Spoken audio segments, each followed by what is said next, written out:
За үзэгчдээ өдрийн мэнд хүргэе. Masstv-ийн сурвалжлах баг Дүнжин гараг худалдааны төв дээрээс шууд мэдээллийг дамжуулахаар ажиллаж байна. За учир нь хэм бол Дүнжин гараг худалдааны төвийн түрээслэгч нэрийг байхгүй хооронд нь эзгүүд нь лангууг нь нэвдээд бүх бараа бүтээгдэхүүнүүдийг гадагш нь гаргаж хайсан тогийг нь тасалсан гэсэн мэдээлэл бол бидэнд ирсэн байгаа. Ингээд Дүнжин гараг худалдааны төвийн худалдаа эрхлэгч нараас тодруулга мэдээллийг авъя.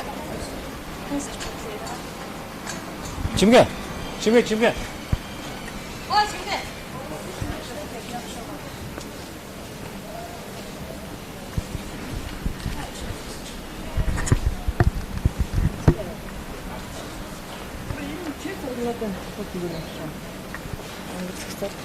Дүнжин гараг худалдааны төвийн худалдаа эрхлэгчдийг байхгүй хооронд нь бараа бүтээгдэхүүнийг гаргаж хайсан те лангууг нь нэвтэлсэн, тогийг тасалсан гэсэн мэдээлэл яваад байна л да. Энэ тал дээр та бас нэг тайлбар мэдээлэл өгөхгүй юу?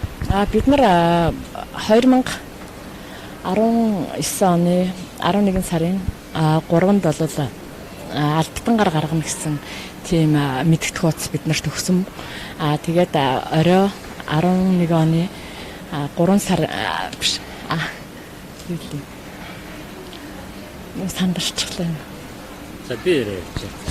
Уус ингэс юм аа. Энэ албан мэдээллүүд нь байна л та бид нарт. Албан мэдээлэл нь бодиттой. Уусаа ингээд 10 сарын 29-нд 11 сарын 1-нд ингээ албатан гарганаа, торгуул шийтгэл оногдуулнаа гэсэн юм мэдээлэл нь бол үйл ажиллагаа явуулсан захирал Батхүүгээс удаадаар ирсэн. Бас уцаар бид нарыг өчтөр амарч явахад хүртэл гэр бүлийн амар тайван байдлыг алдагдууллаа. Ажлын бус цагаар ярьж байна л да. Нэгдүгээр өчтөр бол нэгдүгээр өдөр буюу Дүнжин гарын худалдааны төвийн хувьд бол амралтын өдөр байсан. Хоёрдугаар 18 цагаас хойш бол энэ одоо хүн чинь өөрөө амарч идэг ёстой юм байхгүй юу? Албан тушаалтаа Батхүү. Гэтэл өөрийнхөө утаснаас ингээд албан гаргах гэж байна гэдгийг мэдэгдээд ингээ өөрийнхөө гар хөл болсон ажилчдаараа ийш ингээ нэвтрүүлж оруулсан байна шүү дээ. Энд гэхдээ ийм чипээр л уг нь онгойд юм л да. Чипээ өгч. Энэ одоо чипээр онгойлоодаг юу байхгүй. Тэгэхээр энэ хэрхэн яаж энэ юу руу орсон тодорхой бос байгаа юм л да. Яаж орсон юм мэдэхгүй. Эдгээр тэгэхээр нэг илүү төлхөр байгаа юм уу? Эсвэл ямар нэгэн үйлдэл л ийшээ нэвтэрч заашгүй орсон. Тэгээд тэр 360 градус эргүүлсэн байгаа хгүй. Бүр энэ тэр манай худал тэр махны одоо эрүүл ахуйн наацхийн жишээг хангаж чадахгүй болгосон байна. Энэ доромжлол гэж үзэж байна. Дээр нь гараад ингээд гутлаараа ингээд гიშгчээд ингээд гараа авчихсан. Энэ дээр энэ миний онгойлгоцсон юм уу? Эсвэл гар хуруугаа оруулаад энэ товчлуудаар дараад онгойлсон байх магадaltaй гэж үзээд байгаа. Гэтэ ингэж хүний хөрөнгөд одоо шүүхийн шийдвэр ингээд агаан шатны захирамж шийдвэр гарчаад байхад ингээд энийг даваад энэ захирамжийг үйл хүндэтгээд ингээд дахиад байгаа нь энэ Батхүү захирал тэгээ үйл ажиллагааны асуудлууд хариуцсан бусад ажилтнуудын энэ болчмгүй үйлдэл гэж харахад хүргэж байна. Энд дээр ингэж байна л да. Нэхэмжлэгч эм эрдэнэ чимээ гаргасан хариуцагч Дүнжин гараг ХХК-д холбогдох талуудын хоорондын ингээд 19 оны 2 сарын 26 оны өдөр хүртэл одоо түрээсийн гэрээтэй ийм юунд гэрээн дээр л яригадаад байгаа асуудал шүү дээ. Ингээд нэхэмжлэгч юу эрдэнэ чимээ хариуцагч юу Дүнжин гарагт гэж байгааз тэгээд нэхэмжлэгчээс тодорхой ажиллагаа гүйцэтгэх эсвэл гүйцэтгэхгүй байхыг шаардахгүй байхыг хариуцагч юу Дүнжин гарагт ингээд даалгасгүй гэдээ Мандал баяр одоо шүүгч ингээд захирамжилчаад байх чинь ингээд Монгол улсынхаа шүүхийн одоо энэ захирамжийг үл тоогоод дээгүүр даваад ийм болчмгүй үйл хийгээд байгаад нь үнэхээр харамсаж байна. Ингээд эгэл нэгэн Монгол нэгэн айл гэр бүлд хууль үйлчлэхгүй байгаа тоо жишээ л энэ болж байна да. Бас над нэг мэдээлэл байна л да. Энэ талаар бас танаас тодруулъя. Дүнжин гараа худалдааны төвийн за нөгөө үйлдвэрчний эвлэл байгуулсан байгаа шүү дээ. Эвлэлт нэгдсэн байгаа. Тэгсэн чинь зөвхөн энэ бараа бүтээгдэхүүнээ тэл ангуугаа эвдүүлсэн за энэ худалдаа эрхлэгчид нь болохоор дандаа тэр үйлдвэрчтэй эвлэлийн гишүүдэнд байна гэсэн мэдээлэл яваад байна л да. Энэ тал дээр таас тодруулахгүй юу? Тэгсэн юм аа. Бид нар тэр үйлдвэрчний эвлэл байгуулах нь бол ерөөсөө 2019 оны 9-р сарын 17-ны өдөр мэдээ аваад одоо бид нар зүгээр яг төлөөлөл рүү ингээ ороод уулзсан эхлээд бид нар энэ 495-ыг 995 болгосон энэ өдрөс зөвлөлийн гишүүдийн тогтоол шийдвэрийг чи бид нар хүлээж авахд үнэхээр хэцүү байна гэдгийг тайлбарлуулад нөгөө талаас нь сонсё тайлбар нь одоо ямар үндслээр ингээ гарч чаддаг нэг дахин гэдэг чинь буюу одоо 100% гэсэн үг шүү дээ 990 болдог нь ямар учиртай юм бэ гэд ингээд тог цахилгааны мөнгө дээрээс нь газрын түрээс нь нэмэгдсэн гэд арайч бас юм бодтой бус тоо байна гэдгийг л сонсох гээд тэгэд үнэхээр стратеги төлөвлөгөө гэдэг юм бол тэр чинь ямар төлөвлөгөө вэ гэдэг нь бас бодтой болсон шүү дээ ингээд цаастай бууцсан тийм юм дээр үндэслэлсэн байх хэрэгтэй гэж бодоод бид нар уулзах гад ингээд нэг ширээний ард хэдслийн ширээний ард суув гэж нийт одоо өнөө хүртэл 12 топ бичиг оруулж өгсөн одоо ингээд шуудан гарч гисэн хүртэл одоо ингээд энэ жишээ нь одоо энд манай эхнэрийн нэр дээр байгаа аль бичиг байна л да энэ дээр дүнжин гарав хийх кад ингээд хүсэлт гаргах нь ингээд ингээд энэ шүүхийн юм шийдвэр ивцэн байгаа учраас бид нар одоо 10 сарын 30-ны өдөр явуулсан байна шүү дээ. Хугацаанд одоо дагуу талбайгаа чөлөөж өгөх боломжгүй гэдэг. Ингээд дурдаад бүр албан ёсны баталгаажуулаад Монгол шуудангаар бид нар хүргээс ийм одоо бичиг шийдвэрүүд ингээд хүргээд хүн хэлээрээ мал хөлдөөрөө гэж бид нар ингээд бичгээр өгөөд хэлээр эв зүгээ олцъё гэдэг очиж өөртөө уулзахгүй байж тэгээ ийм шийдвэр гаргаад байгаа нь ерөөсөө хачиргалтай дээ. Хэр их хэмжээний бараа бүтээгдэхүүн байсан бэ? Одоо харахад бол хэдэн овоолсон цаасан хайрцагнууд л харагдаж байна шүү дээ, тэ. Энэ дотор бас махан бүтээгдэхүүн бод энэ хөлдөөгчөнд тэгээд бас эдрэг онгодсон бод дээр бас агуулга би тэн дээрс бас байсан зарим нэгэн эд зүйлс ингээд буулгаж ингээд бужигнууд ерөөсөө орон байрны хулгайшил юм бас. Тэгэхээр бид нар энэ цагдаагийн газарт хандаад одоо ийм үйлчлэгийг нь баталгаажуулж штэ энэ гар хурууны хий авсан байна. Энэ дээр одоо ингээд гიშгчээд ингээд бид нар ч энэ дээр чинь эрүүл Монгол хүнийг одоо эрүүл махан хүнсээр хангадаг ийм юу аахгүй ажлын талбар аахгүй энэ дээр ингээд гიშгээд айлын тоон дотор ороод гიშгдсэн байвал ямар санагдах вэ танаар? Тийм л биш. Тэгээд энэ махан бүтээгдэхүүний тог цахилгааныг салгасан уу нарийн сайн мэдэхгүй байна. Бид нар энэ дотор иш орж нарийн сайн үзэж амжаагүй л нэрээс. Сая үзлэг хийхдээ дөнгөж сая л дуусч. Түрээсээ төлбөр нэмэхтэй бол ерэн сарын өмнө мэдгдсэн байх хэрэгтэй байсан шүү дээ. Тэгэхээр сарын өмнө мэдэгдээгүй байсан ингээд тэгжсэн. Одоо түрээсний төлбөр нь бас хэдэн төгрөг болсон байгаа. Та тэр талаар нь бас нэг нарийн тодорхой мэдээлэл. Монгол улсын одоо иргэний хуулинд байна л да түрээсийн гэрээ байгуулах тухай хоёр тал стандарт гэрээ гэж байна тийм. Зөвхөн нэг талын эрх ашиг хамгаалсан биш. Стандарт гэрээ байгуулнаа. Хэрвээ тийм стандарт шалгыг хангаагүй бол тэрийг стандарт бус одоо тооцно гэдэг одоо иргэний хуулийн 202-ын 2-ын 3, 202-ын 2-ын 4, 5, 202-ын 2-ын 7 гэсэн заалтуудад тийм үндэслэлгүйгээр одоо ингээд хэмжээ зааж огцом өсгсөн энэ үндэслэл байх юм бол энэ бол стандарт гэрээний нөхцөл шаардлагыг хангахгүй байна. Илт нэг талыг барьсан хохирлтой гэрээ байна гэж үзнэ гэж заасан учраас энэ дүнжин гарын гэрээндээ тусгаад байгаа энэ 2-ын 9 гэсэн заалтыг бол ерөөсө бүхлээр нь бид нар хүчингү тооцоолох энэ хүсэлтэд иргэний хуваар анхан шатанд өгсөн.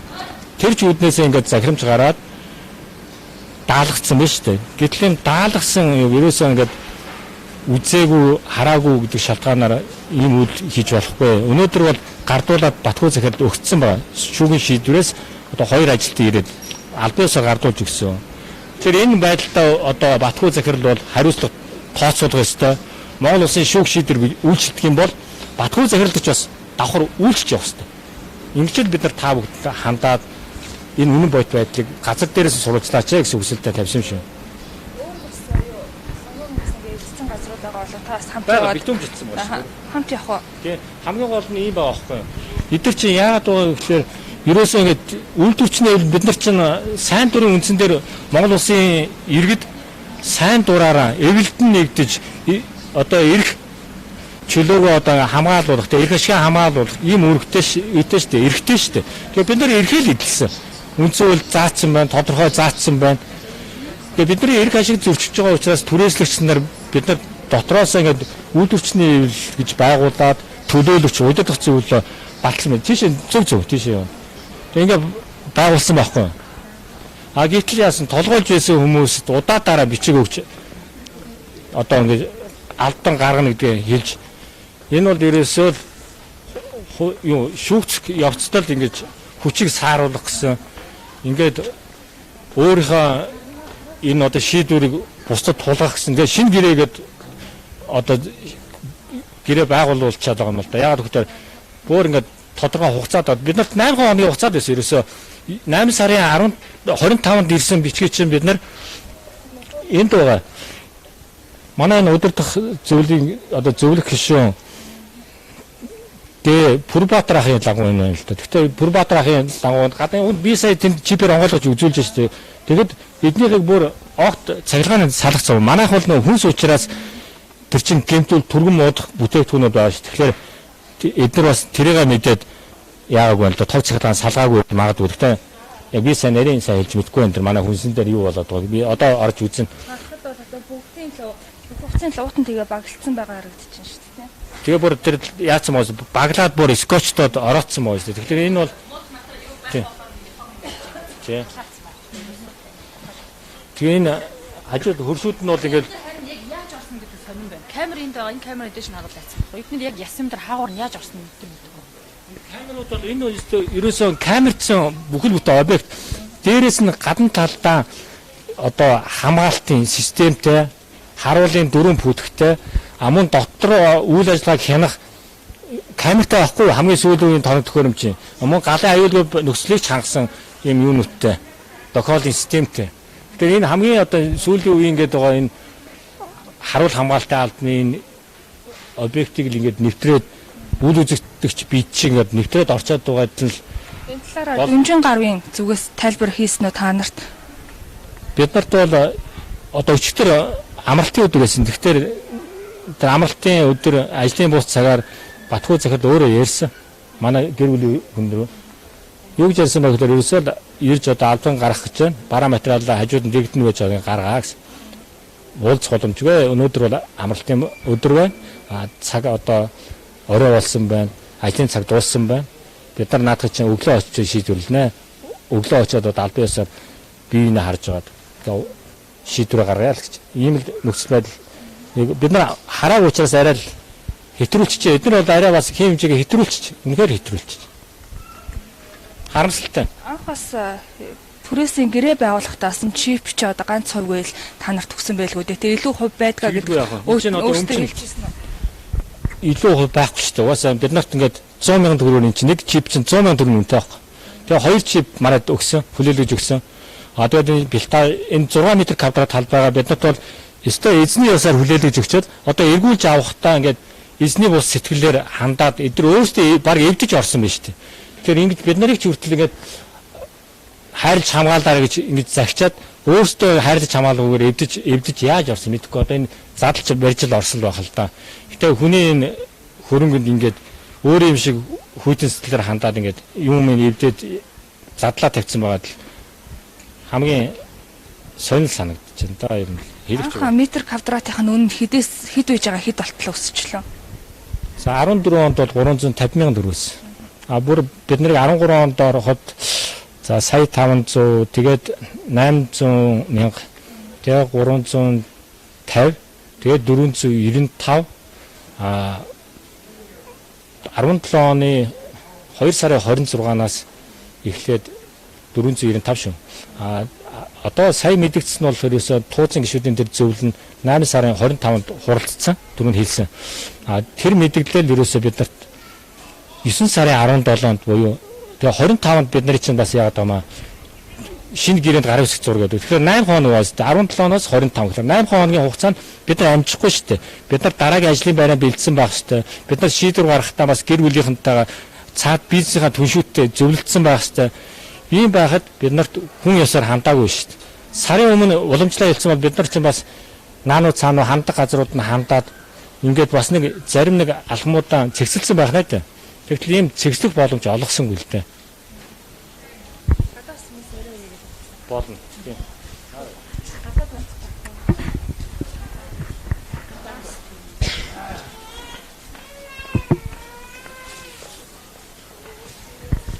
За үзэгчдээ Дүнжин гараа худалдааны төвтэй холбоотой маргаан түрээслэгчдийнхаа эрх ашигыг зөрчих хэмжээнд бол хүрснийг үзэгчид маань харж байгаа хаа. За сүүлийн 2 сарын хугацаанд Дүнжин гараа худалдааны төв за түрээсээ огцон нэмсэн. За үүнийг нь түрээслэгч нар бол удаа дараа эсэргүүцэн хэвлэлийн хурал хүртэл хийж байсан. За тэгвэл Дүнжин гараа худалдааны төвийн түрээслэгчдийнхаа за түрээслэгчдийг байхгүй хооронд нь лангууг нь за эвдэж ороод за бүх барааг нь овоолон заас зарим тасгийнх нь тогийг нь тасалсан гэсэн мэдээллийг бол дөнгөж сая авлаа.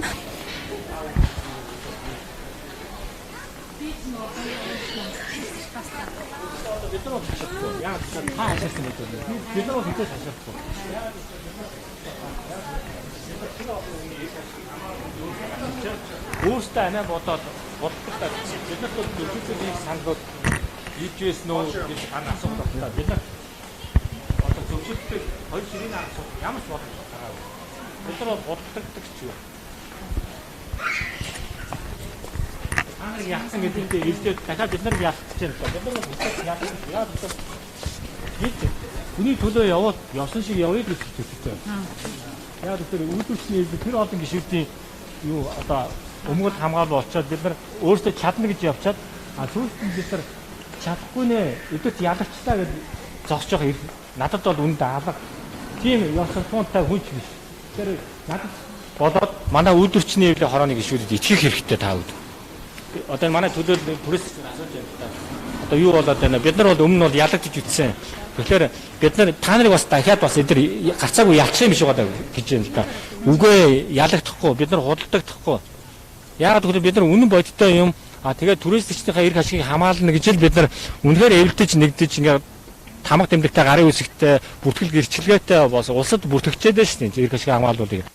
Ийм одоо юутай болчиход боломжтой болчиход бид нар эргэж буцна гэж байхгүй. Ийшээ би буцаж зугтах би бултах ирэхгүй. Би тэрийг л сайн мэдж. Тэ хинд сая цуулъя гэдэг.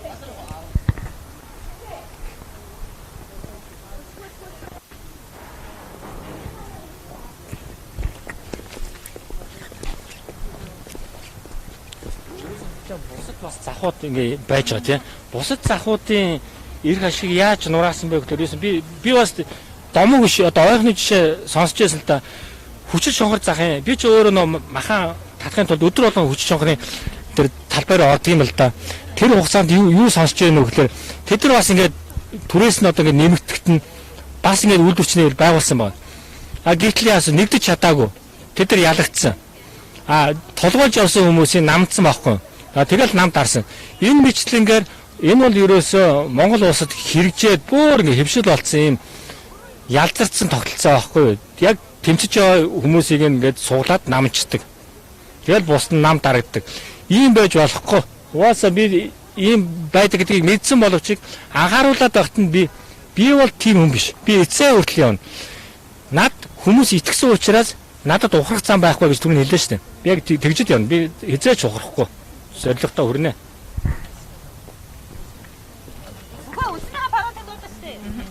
За таас манай үзэгчдэд мэдээлэхгүй юу? Түрээслэгч нарыг за байхгүй хооронд нас лангууг нь идэж орсон асуудал гарсан байж шүү дээ. Тий, би болохоор одоо 4 лангуутай нэг хантай байхгүй юу? Тэгээ өчигдөр 16 цаг өнгөрч хахад над дээр нэг энэ манай пүрв ах сүхэ ах хоёр тэр юу гэсэн мэлээ ярьсан мэлээ Батхүү захирал. Тэгэхэд ирээд юугаа бараага аваарай бид нар ингээ хурааж ин шүү гэд өчигдөр чинь 7 хоногийн нэгдүгээр өдөр манайх чи амардаг шүү дээ. Амралтын өдрөөр тэгж ярьж байгаа байхгүй юу? Тэгэхэд бүтэн сайн өдөр 5 дахь өдөр хасаа өдөр ингээд хүмүүс ирээд ингээд ярьслага өгөөд тэг гэхэд ерөөсө бүгдээрээ цухтагаа авчдаг. Ерөөсө бид нартай ярилцдаг. Тэгэхэд сая эмжээлээс ирээд ярьслага өгөөд ингээ Батхүү захирлууд залгаж хахад ингээд яаж авахгүй худлаа ярьж авахгүй бүр ингээ бид нэр хилцээя гэж дандаа хэлтгэнэ ч өөрөөсөө яадаггүй хилцээрийн ширээ цуухгүй гэдэг ч худлаа ярьж байгаа байхгүй чи одоо юу гэсэн үг уцсны заанаас тэгэл одоо та нар ингээ ирэхэд бүгдээр байхгүй байгаа зү тий ингээл ерөөсөө ингээл зүхтаагаал бид нартэй ерөөсөө уулздаг байхгүй тэгэхэд одоо энэ ханы лангуу би чи одоо сард чинь 2 сая 500 төлдөг тэгэхэд одоо чинь 5 сая 200 төлөх болчиход байгаа байхгүй Иймэрхүү л байдалтай. Нэмэгдэнэ гэдэг чинь бас бараа бүтээгдэхүүнээс үн нэмж зархал болчих шүү дээ. Энэ чинь ингээл дамдаа бас иргэдийг бас охирож байгаа асуудал болох гэдэг юм л да. Харин тийм. Тэгээд одоо бид нэр тэглээгээд бараагаа нэмж зарахгүй шүү дээ. Тэгэхээр чи эдгээр одоо ингээл дүнжин гарт ороод бид нарыг очиргоо баяжаад хөлжөөд ийм байдаг гэж бодоод байгаа юм шүү дээ. Одоо ихэнх хүмүүс нь одоо өдрийн эргэн төлөлттэй багадаа л 2-3 зээлтэй. Тэгээд зарим нь одоо ингээд айгаад ерөөсө гарч ирч чадахгүй. Ингээд яавал бидний гар гээд хөөчүүл яах юм, бидний гэрээг цуцалчвал яах юм гээд ихэнх нь тийм ойлголттой. Яшаа шиг одоо ингээд нүдэнд нь уртчвал яах юм. Бид нар өмнө одоо ингээд ханал гэхэд 150-аас 300 150 мянга байсан анх. Тэгээд 495 мянга болоод 495 мянган дахиад барьцаанд авдаг байсан. Одоо тэгэхэд бүр лангуунаасаа илүү үнэтэй сая 200 болчиход байгаа байхгүй юу. Тэгэхэд л ингээл хүмүүс чи яах юм одоо өмнө нь ингээд ингэж амжилт нүрэг юм чи одоо ингэхгүй юм шүү. Одоо бидний гар гिच юм шүү гэд ерөөсө дандаа бүгд айцтай. Тэгэл нэг үйлдвэрчний хэвлэгээ 3-4 хүн байгаа. Тэднийг ч одоо ингээл байнга мэдэгдэх хуц явуулаад ингээ гар ор ингээ шүү тэдэнд гараарай гэж ерөөсө байнга тэг сануулж идэг. Ерөөсө байдал ийм л байна.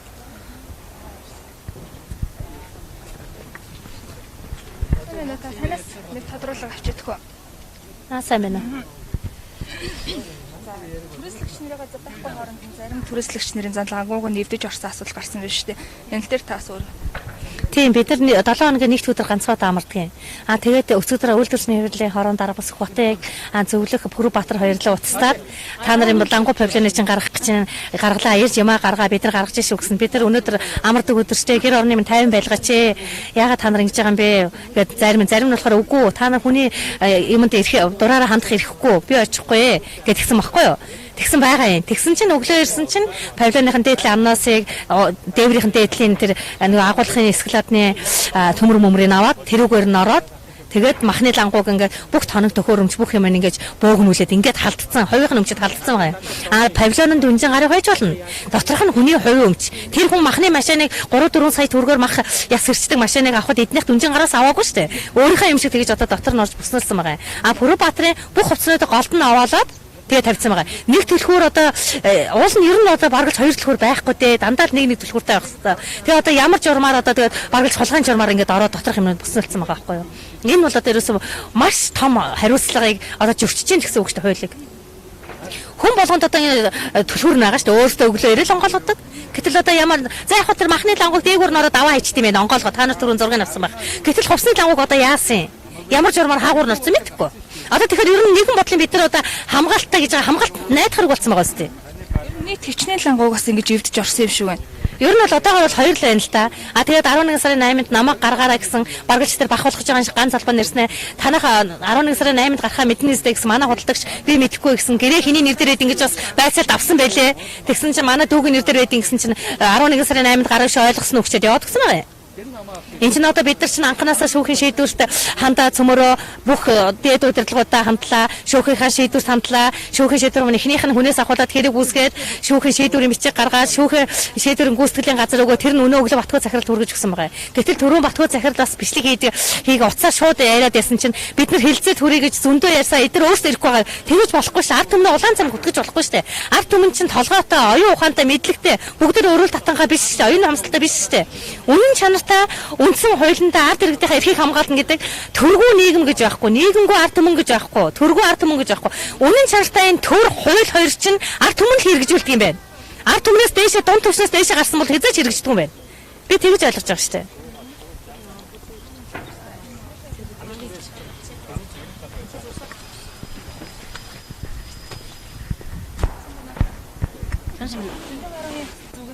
Эрхлэгчдийн задлангууг нэвдэж орсон бас асуудал гарсан байна шүү дээ. Тийм одоо манай хүмүүсээс хоёрыг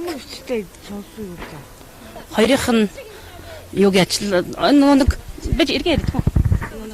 Албаар юм гэсэн. Бэж тасалж байгаа нүдэ тасалж байгаа дахиад.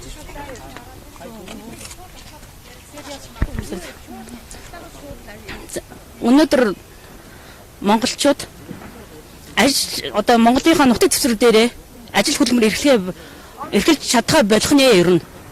Өнөөдөр ажил хий гэсэн бүгдийг ямар нэгэн байдлуудаар дандаа ингэж дарж ямар ч ажил төрөл хийлэхгүй одоо ийм байдалд хүргүүлж байна. Манайхаас одоо 2 хүнийг маань өчтөр орой дангуунуудын нухаж тонгоцсон байна. Тэ албадан гаргахаар одоо энэ бол одоо юу гэсэн үг юм бэ? Бид нар чинь Монгол нутагтаа ажиллаж амьдарч болохгүй юм уу? Эрүүл саруулуудын гадаад руу гаргаж чагаад зарим нэг нь одоо өнөөдөр бүх эмнэлгүүд яаж вэ? Дүүрэн байна шүү дээ. Эмнэлгийн зарим хэсгийн эмнэлгүүд нь дүүрч байна. Зарим нь гадаад яваад дуусч байна. Зарим нэг нь сайхан Монголын сайхан залуучууд шоронгоор дүүрж байна. Зарим нэг ажил хөдөлмөр эргэлсэн хүмүүсийг ингэж дарамтлж байна. Энэ бол ерөөсөө л хятадуудыг оруулах чагаал угаасаа л санаа. Би бол энийг бол тэгж бодож байна. Манай хэд хоногийн түрээс нэмэгдэхийн өмнөхөн хятад ирээд бүх павильонуудын зургийг дараа явуулсан байдгийн. Тэгээ ийм зураг дараад явчлаа. Яах ч юм болоо гэж хүмүүс яриад өнгөрсөн. Тэсэн чинь 3 хоногийн дараа түрээс нэмэгдсэн. Тэр бол бид нарыг яах ч юм. Монголчуудыг ажилгүй болгож яах ч юм. Монголчуудаа одоо ард түмэн минь ээ. Амьдралын төлөө бүгдөө зүтгэсээр байж байгаад тий. Хүмүүс одоо эртэн дахнуудад бид нар дарлуулж шít. Хүмүүсийг ямар нэгэн өр зээлтэй бүх хүн банк одоо маш олон хүүхдийн төлбөрийн зээл мэйл гэдэг одоо энэ манай монголчууд ерөөсө багш нар эмч нар бүх л хүмүүс ерөөсө бүгднийг одоо өр зээлтэй болгож байгаа. Одоо яг яах гэдэг юм бэ монголчуудыг одоо? Үнэхээр аимшигтай байна нэрээ. Одоо энэ нэг хятадууд гэж байгаа зү. Тэнгүүд одоо ингээл ер нь бол энэ жилээс тэрцмаа өөр монголчууд айгүй их гэрүүлээрээ явж байна. Хятадууд явж байна. Энэ жил бүр амар их яаж байгаа. Тэр нь ажиглаж байгаа. Тэнгүүд ингээд хятадууд нь бас зүгээр явахгүй. Дүнжин гарын хувцсны охтуудыг ингээд зураг мургийг аваад хоорондоо ярьж инээлдэж ерөөсө өдөр болго тийгээстэй. Нүс ямар очтой мэддэггүй штэ. Тэгээ хятад яг яах гэдэг нь үний юм худлаа юм уу тэрийг бас яг мэдэхгүй байна. Наранхуу захирал манай уг нь бол бид нартэй өөрсдөө ирээд өөрөө ирээд уулзчихвал нэг ирж энд нэг кафед хоолнд орсон штэ. Дүнжин гарынхан. Тэгээ бид нар хүлээж аваад уулзсан чинь тэгж байгаа байхгүй. Та нарт бусдын төлөй гэж ах чинь та нар төлж чадахгүй бол тэгвэл гаралтаа гэж шууд тэгж хэлж байгаа байхгүй. Ингээд 5 6 жил хамтарч ажиллачаа зүгээр бид нар ингээд одоо болиё гэж байгаа байхгүй. Өөрсдөө л мэдлээ бид нарын түрээсийг төлөхгүй бол бойл гээд. Чи одоо юу гэсэн үг юм? Бид нар ч 5 6 жил одоо энд ирсэн хүмүүс ихэнх нь одоо энэ хүүхдүүдэд энэ сургууль цэцэрчгээр явуулсан шүү дээ. Одоо энэ чэнсээ дахиж нүүхүү бид нар чинь хэдхэн сар ажиллах гэж энд өнжин гарагт яагаагүй шүү дээ. Одоо миний 2 хүүхэд ч гэсэн багасаа л ерөө энд өссөн. Би жирэмсэн болтлоод энд байсан. Тэгэхэд одоо сүүлдээ ийм болж байгаа байхгүй юу? Нэрээ бас нөө хэвлэлийн урал дээр очиж мэдээ бэлдэж яхад анхандаа бол анхаарсан хүмүүсийн төрөөсийг бол нэмэхгүй гэсэн байр суурьтай байсан гэсэн мэдээлэл өгсөн байгаа шүү дээ. Ямар? Дүнжин гарвас ингээ анх бидний үйл ажиллагааг дэмжиж ингээд орсон түрээслэгч нарынхаа түрээсээ мөнгийг ол нэмэхгүй гэж ярьжсэн гэж тэгжсэн шүү дээ. Тэр талаар мэдгүй.